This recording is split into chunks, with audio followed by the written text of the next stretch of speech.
পাবেন, মিনিমামটা ধরে আমরা হিসাব করেছি।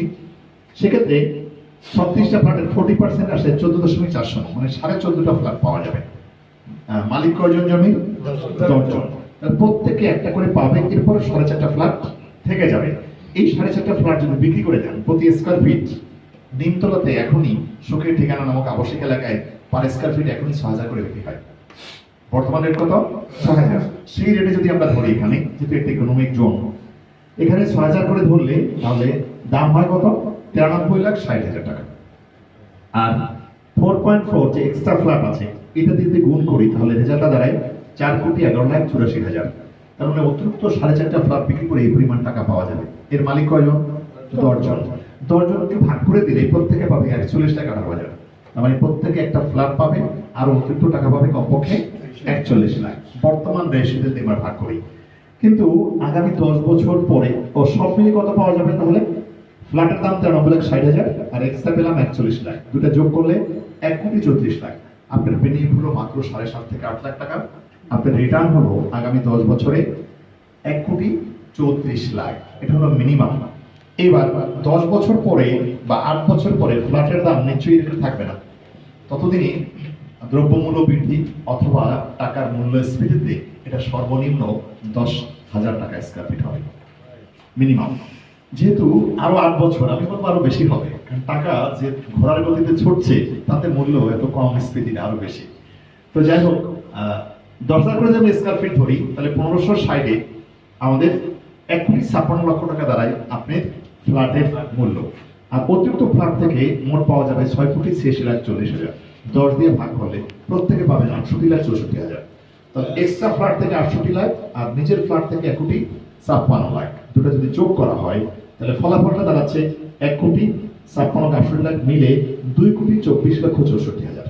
তার মানে আমরা সম্ভাব্য ধরে নিচ্ছি যে হিসাবটাতে আপনি এই 8 লাখ টাকা কিস্তি করে দিয়ে যে রিটার্ন পাচ্ছেন আগামী 8 থেকে 10 বছরে, তার ভ্যালু দাঁড়াতে পারে 2,24,64,000 টাকা।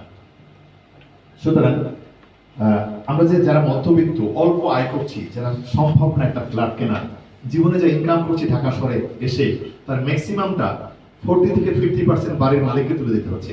আমরা মনে করি আমাদের নেক্সট জেনারেশন এভাবে কি চলবে না। যদি আমরা একটু ডিসিশন নিতে পারি তাহলে স্বপ্নের একটা ফ্ল্যাট আপনারা বড় হতে পারে। তো যাই হোক, দরকার একটা ডিসিশন কেমন হবে ফ্ল্যাটগুলি। স্বপ্ন যেহেতু দেখে শুরুই করেছে, আর একটু গভীরে যাই। তো এরকম 3টা দিক ফাঁকা থাকবে পর্যাপ্ত পরিমাণ, এই 1টা 2টা 3টা 4টা ইউনিট, প্রত্যেক ইউনিটের 3 দিক ফাঁকা। একটা ড্রয়িং রুম, একটা ডাইনিং রুম, 3টা বেডরুম মিলে এই হলো একটা ফ্ল্যাটের সাইজ। এই পর্যন্ত এটা কিচেন। মোট বারান্দা হবে 4টা, টয়লেট হবে 3টা, একদিকে লিফট আর একদিকে হলো সিঁড়ি। তো এরকম থাকবে, প্রচুর আলো বাতাস পাবে। এখানে ইউনিট কিন্তু 6টা হতো, কিন্তু ডিজাইনটা এমন করা হয়েছে যাতে করে প্রচুর আলো বাতাস পায় এবং প্রত্যেকেই যেন কর্নার ফ্ল্যাটে থাকতে পারে।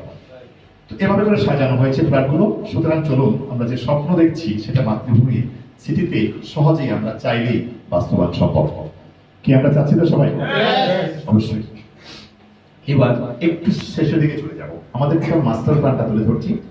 আমরা 2025 সালে 1 নম্বর সেক্টরে আমাদের স্যান্ড ফিলিং শুরু করব। ইতিমধ্যে যে 7 বিঘা ভরাট হয়েছে, এই লেভেলটা আমাদের 25 সালে আমরা শুরু করব। 26 সালে পুরোটা ভরাট হয়ে রাস্তাঘাট হয়ে যাবে ইনশাআল্লাহ। 26 সালে গিয়ে আমাদের টোটাল প্লট রেডি হবে 1 নম্বর সেক্টরে। 27-এ 2 নম্বর সেক্টরে ল্যান্ড ফিলিং শুরু হবে। 28-এ প্লট রেডি হয়ে যাবে। 3 নম্বর সেক্টরে আমরা 29-এ স্যান্ড ফিলিং শুরু করব এবং 30 সালে গিয়ে টোটাল প্রজেক্ট রেডি হয়ে যাবে। 2030 সালের মধ্যে total project will be developed, will be completed ইনশাআল্লাহ। যখন বাড়ি করার উপযোগী হবে 2030 সালের মধ্যে টোটাল প্রজেক্ট। তো এই ছিল টোটাল সামারি। এখন কথা হলো মূল্য কিভাবে বাড়বে। আমরা এবছর ডিসেম্বর নাগাদ আমাদের প্রত্যাশা আমাদের প্রাইসটা গিয়ে 12 লাখ টাকা উন্নীত হবে। কোথায় যাবে? যেমন এই জুলাইয়ের 1 তারিখে মাত্র 3 দিন পরে আমাদের পার কাঠার দাম বেড়ে 1 লাখ টাকা বেড়ে যাচ্ছে, 8 লাখ হবে। এটা জুলাই এবং আগস্ট। সেপ্টেম্বর 1 তারিখে যে হবে আবার সর্বনিম্নটা 9 লাখ। অক্টোবরে গিয়ে এটা 1 ধাক্কায় 2 লাখ বাড়বে, 11 লাখ হয়ে যাবে। কারণ ততক্ষণে আমাদের এখানে আরো 10 বিঘার মতো ভরাট হয়ে এই যে সামনের অফিসের আশপাশে ইনভারমেন্ট স্ট্রাকচার চেঞ্জ হয়ে যাবে এবং এখানে 15-20টার মতো প্লট রেডি হয়ে যাচ্ছে। তো ততদিনে 1 ধাক্কায় 2 লাখ বেড়ে যাবে। এবছরের শেষে গিয়ে এটা 11 থেকে 12 লাখে উন্নীত হবে। 25 সালে ডিসেম্বর নাগাদ আমরা আশা করছি যেহেতু ল্যান্ড ফিলিং 1 নম্বর সেক্টর পুরো ভরাট হয়ে যাবে, তখন এটা 20 লাখ টাকায় উন্নীত হবে এবং 2030 সালে গিয়ে এটা 26 সালে গিয়ে 30 লাখ টাকা হবে। কারণ ইতিমধ্যে আমরা জেনেছি আমাদের প্রজেক্টটা প্রাইমারি স্টেজ শেষ করে সেকেন্ডারি স্টেজে পৌঁছে যাবে, যেহেতু কয়েকশো প্লট আমরা 26 সালে দেখতে পাবো, 200 প্লট রেডি। তাহলে যদি কোনো প্রজেক্টের রাস্তাঘাট সব প্লট রেডি হয়ে যায়, তাহলে প্রজেক্টটা কোন লেভেলে পৌঁছায়? Secondary stage. আর আমরা জানি সেকেন্ডারি স্টেজ মিনিমাম রেঞ্জ হলো 25 থেকে 30 লাখ টাকা। তাহলে আমরা আশা করছি 2026 সালে আমাদের প্রজেক্ট সেকেন্ডারি স্টেজে পৌঁছাবে এবং আমাদের রেট পৌঁছে যাবে 30 লাখে। এবার তখন আমরা বিভিন্ন অনুমোদনের জন্য আবেদন করব, ছাড়পত্রের জন্য বিভিন্ন প্রতিষ্ঠানে, রাজ্য গৃহণ সহ অন্যান্য। তো যখন এটার অ্যাপ্রুভাল পর্যায়ে চলে যাবে, ততদিনই 27 40 লাখ, 28 50 লাখ এবং 29 গিয়ে 55 লাখ এবং 30 যেহেতু টোটাল ছাড়পত্র পেয়ে যাব, ততদিন ইনশাল্লাহ বিল্ডিং করার এবং সেই অনুসারে ফাইনাল অ্যাপ্রুভাল একটা প্রজেক্টের মিনিমাম যে দাম হয় 60 লাখ টাকা, আমরা সেখানে পৌঁছাতে চাই। তার মানে আমরা এই মাত্র এই মুহূর্তে তাহলে কোথায় আছি? আমরা এই মুহূর্তে আমাদের অবস্থান হলো ঠিক এখানে।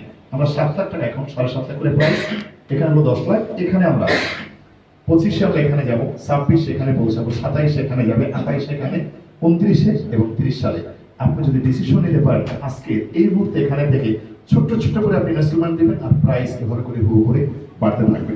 সুতরাং যদি ভালো লোকেশন, আধুনিক ডিজাইন, স্থাপত্য শিল্প, নগর পরিকল্পনাবিদদের প্রচেষ্টা এবং আমাদের সমস্ত প্রচেষ্টা মিলে আপনার মূলধন এরকম 6 থেকে 7 10 20 গুণ বা 30 গুণ উন্নীত হতে পারে।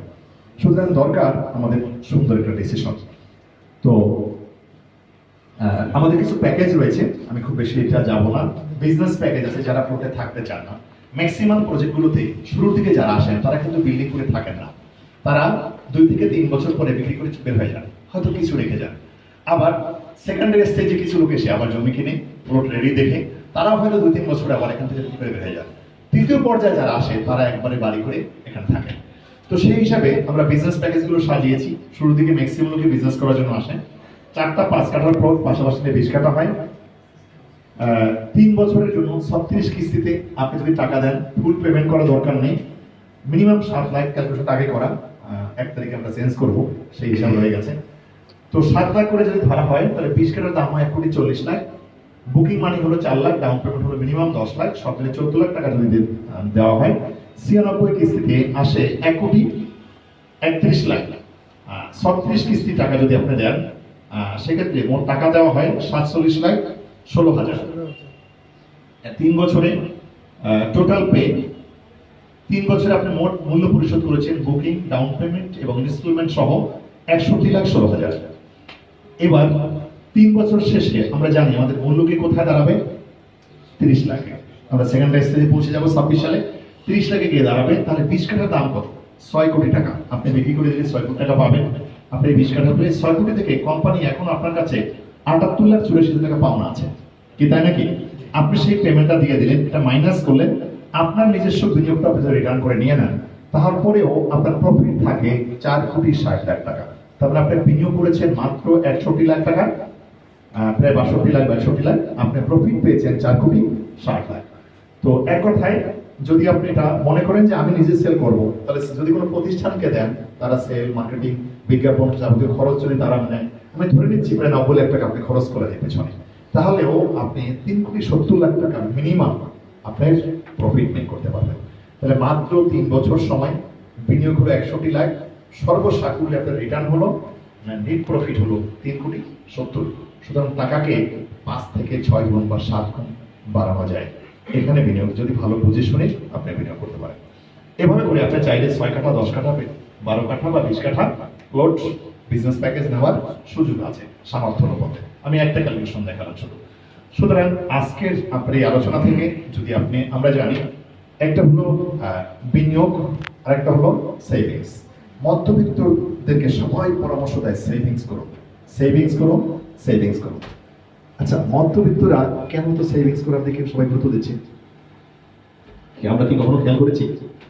মধ্যবিত্ত যদি সেভিংস করে ব্যাংকের টাকা না রাখে, উচ্চবিত্ত শত কোটি টাকার মালিক হবেন কিভাবে? তারা তো ব্যবসা করেন সব ব্যাংকের টাকা লোন নিয়ে, আর ব্যাংক লোন দেওয়ার জন্য মধ্যবিত্তদেরকে সেভিংস করতে বলে।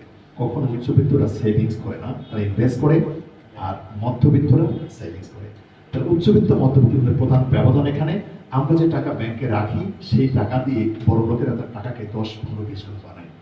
সুতরাং আমরা বলবো আমরা যদি মধ্যবিত্ত উচ্চবিত্তে যেতে চাই সেভিংস করলে হবে না, আমাদেরকে বিনিয়োগে যেতে হবে। আর যেখানে বিনিয়োগ সেখানে কিছু ঝুঁকি থেকে যায়। সুতরাং যারা ঝুঁকি নিতে পারে ব্যবসা তাদের জন্য, যারা বিলিভ করে যে হ্যাঁ আমি আজ এটা স্বপ্ন দেখছি এটা 5 বছর পরে হবে, তারা আমি বিশ্বাস করি আসুন আমরা মধ্যবিত্তরা আর সেভিংস নয়, আমরাও বিনিয়োগে যাই। আমরাও চাইবো আমাদের নেক্সট জেনারেশন মাথা উঁচু করে দাঁড়াবে, তারা মধ্যবিত্ত আর থাকবে না, উচ্চবিত্তর তালিকায় যাবে। সুতরাং আপনার আজকের দিনের এই আলোচনা থেকে যে ডিসিশন যদি আপনি নিতে পারেন, আমরা বিশ্বাস করি নেক্সট জেনারেশনকে একটা ধারাকে বদলিয়ে নতুন একটা ধারায় আমরা নিতে সক্ষম হব। সেই বিশ্বাস এবং প্রত্যাশা রেখে আমার আলোচনা এখানে শেষ করছি। ধন্যবাদ সবাইকে। আসসালামু আলাইকুম।